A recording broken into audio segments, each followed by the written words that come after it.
আজ বানাচ্ছি আমি চিকেন ঘুগনি। তো এখানে আমি এখন পেঁয়াজ আর এসব ধনেপাতা ছিল, ধনেপাতাটা দিয়ে দিয়েছি। পেঁয়াজটা একটু লাল লাল হওয়ার পর মশলাটা দেবো। মশলার মধ্যে বেটেছি আমি আদা, পেঁয়াজ, রসুন আর টমেটো মশলা করে রেখে দিয়েছি। আর এখানে আমার প্রেশার কুকারে কড়াই আর আলু সেদ্ধ করা আছে। এখানে পেঁয়াজটা একটু ভালো করে ভাজা ভাজা করে নেবো। আর এখানে রয়েছে চিকেন, মটন চর্বি। এইভাবে দিতে হবে আমার আজকে ঘুগনি, মটন ঘুগনি।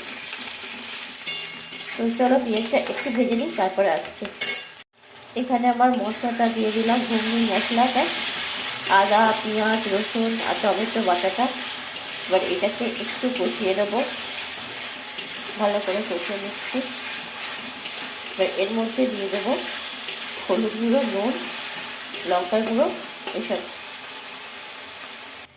এখানে যে হলুদ গুঁড়ো, লঙ্কা গুঁড়ো, জিরে গুঁড়ো, ধনে গুঁড়ো আর দিলাম মটন কারি যা ছিল সেটা একটু দিয়ে দিলাম, দিয়ে আবার একটু কষিয়ে নেবো। এবার এর মধ্যে আমি মাটনের কিমাগুলো বা চর্বিগুলো দিয়ে দিচ্ছি। এটা একটু কষা হবে, ফ্যাট যেটা আর কি মটনের। তো এটাকে আমি ভালো করে কষাবো এখন, যতক্ষণ না তেল ছাড়ছে।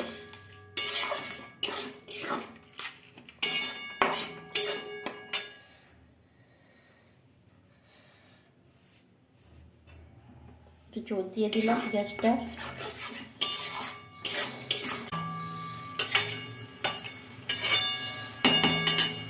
একটু কষানো হোক। এখানে নুন, মিষ্টি আর কাঁচা লঙ্কা দিয়ে দিয়েছি। কালারটা দেখো কত সুন্দর কালারটা এসছে। আর একটু মশলাটা কষা হোক আর একটু তেল ছাড়ুক, তারপর সেদ্ধ করে রাখা কড়াই আলু দিয়ে দেবো। কালারটা দেখেছো বন্ধু, কত সুন্দর কালারটা দেখো।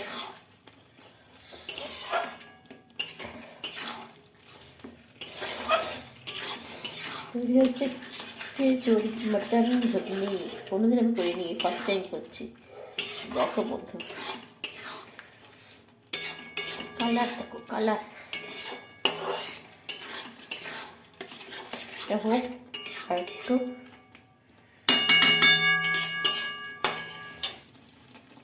এই হলো আমার ঘুগনির ফাইনাল লুক। উপর থেকে গরম মশলা ছড়িয়ে দিয়েছি। এই যে গরম মশলা, কালারটা কেমন হয়েছে প্লিজ বলবে। এই প্রথম আমি চর্বি দিয়ে, মটন চর্বি দিয়ে ঘুগনি তৈরি করলাম, কেমন হয়েছে প্লিজ বন্ধুরা বলবে। এবার ঘুগনি কমপ্লিট, কালারটা দেখো।